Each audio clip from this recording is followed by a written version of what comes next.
नमस्कार बंधुरा आज रान्ना करब रूपचाँदा माछेर झाड़ा लाल लाल झाल। रूपचाँदा माछटा देखते होच्छे हालका कमला रंगेर, बाजार थेके नतुन होच्छे माछटाके निये आसा होयेछे। এই মাছটা হচ্ছে আমরা কেউ খাই না, শাশুড়ি মা নিয়ে এসেছে তবুও রান্না করেছে, আমি খাইনি, মোটামুটি সবাই খেয়েছে, খেয়ে বললো খেতে খুব ভালো। যাই হোক মাছগুলোকে ধুয়ে নুন হলুদ মাখিয়ে ভালো করে ভেজে নিচ্ছি। চলো দেখা যাক কীভাবে রান্নাটা করি। এদিকে মাছগুলোকে কেটে নুন হলুদ দিয়ে ভালো করে ভেজে নিলাম। আর ভিডিওটা হচ্ছে লাইক সাবস্ক্রাইব করো সবাই, ঠিক আছে। চলো তেল গরম বসিয়ে মাছগুলোকে এক এক করে ভেজে নিচ্ছি। চলো মাছ ভাজা হচ্ছে,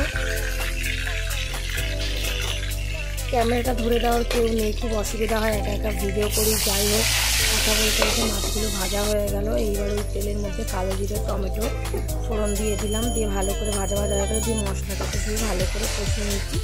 মশলার মধ্যে আছে হচ্ছে আদা রসুন পেঁয়াজ জিরে লঙ্কা ধনে গরম মশলা আর হচ্ছে কাঁচা আমের কয়েক টুকরো দিয়েছিলাম, দিয়ে পেস্ট করে যাই হোক ভালো করে কষিয়ে নিচ্ছি। গরম জল করে রেখেছিলাম ভেজে দিলাম, দিয়ে তেল দিয়ে ছেড়ে আসলো, ঝোলটা ভালো করে ফুটবে, তেল ছেড়ে আসবে, তখন মাছগুলোকে দিয়ে ভালো করে ফুটিয়ে নামিয়ে নেব। যাই হোক এতটা জল দিয়েছি, এতটা জল রাখবো না, পুরো শুকিয়ে নামিয়ে নেব। ভিডিওটা সবাই দেখছো, লাইক দেবে প্লিজ, তোমাদের একটা লাইক সাবস্ক্রাইব আমাকে এগিয়ে নিয়ে যেতে সাহায্য করবে। যাই হোক দেখো মাছগুলোকে সব দিয়ে দিলাম, চলো মাছগুলো সব ফুটতে থাকুক।